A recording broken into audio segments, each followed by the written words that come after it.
अरे साइकिल के टूटल बा चैनवा गिरल बा सजनवा ए सखी। साइकिल के टूटल बा चैनवा गिरल बा सजनवा ए सखी।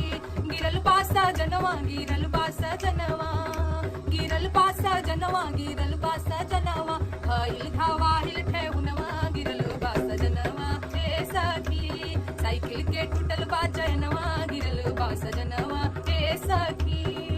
अरे ससुरा में रहती त झाड़ के उठैती, ससुरा में रहती त झाड़ के उठैती। नैहर में लागे शरमवा गिरल बा सजनवा ए सखी। नैहर में लागे शरमवा गिरल बा सजनवा ए सखी।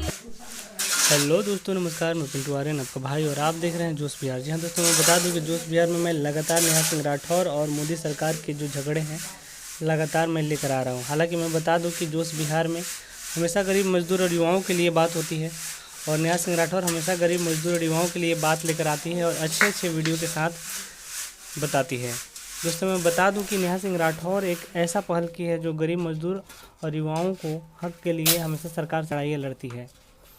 दोस्तों, अगर आप चाहते हैं इसी तरह से अच्छे अच्छे वीडियो देखने को, तो सबसे पहले इस वीडियो को चैनल को सब्सक्राइब कीजिए और ढेर सारा प्यार के साथ लाइक कीजिए। दोस्तों, चलिए सुनते हैं नेहा सिंह राठौर का ये गीत जो हमेशा गरीब मजदूर युवाओं के लिए होता है, लेकिन ये लोकगीत है और कभी कभी एंटरटेनमेंट की ज़रूरी होती है। तो आप लोग एक पारंपरिक लोकगीत को सुन करके और अपने मन को जो है एंटरटेन कर सकते हैं।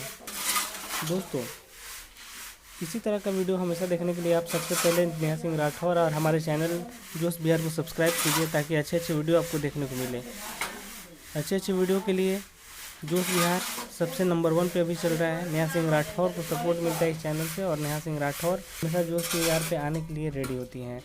दोस्तों, अगर आपको जिस टाइप का गाना चाहिए, सबसे पहले आप इस कमेंट बॉक्स में बताइएगा और ढेर सारा प्यार के साथ कमेंट कीजिए कि किस तरह का आपको गाना चाहिए। तो चलिए दोस्तों, सुनते हैं इस वीडियो को। साइकिल के टूटल बा चैनवा गिरल बा सजनवा ए सखी। अरे सोने के थारी में जेवना परोसनी, सोने के थारी में जेवना परोसनी। जेवनो ना जेवे सजनवा गिरल बा सजनवा ए सखी। जेवनो ना जेवे सजनवा गिरल बा सजनवा ए सखी।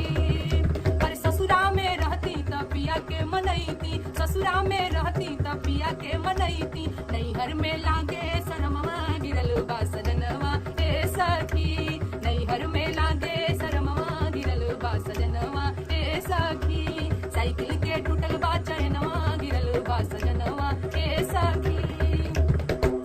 अरे झाझर गेड़ुआ गंगा जल पनिया, झाझर गेड़ुआ गंगा जल पनिया। पनियो ना पिए सजनवा गिरल बा सजनवा ए सखी। पनियो ना पिए सजनवा गिरल बा सजनवा ए सखी। अरे ससुरा में रहती त पिया के मनैती, ससुरा में रहती त पिया के मनैती। नैहर में लागे शरमवा गिरल बा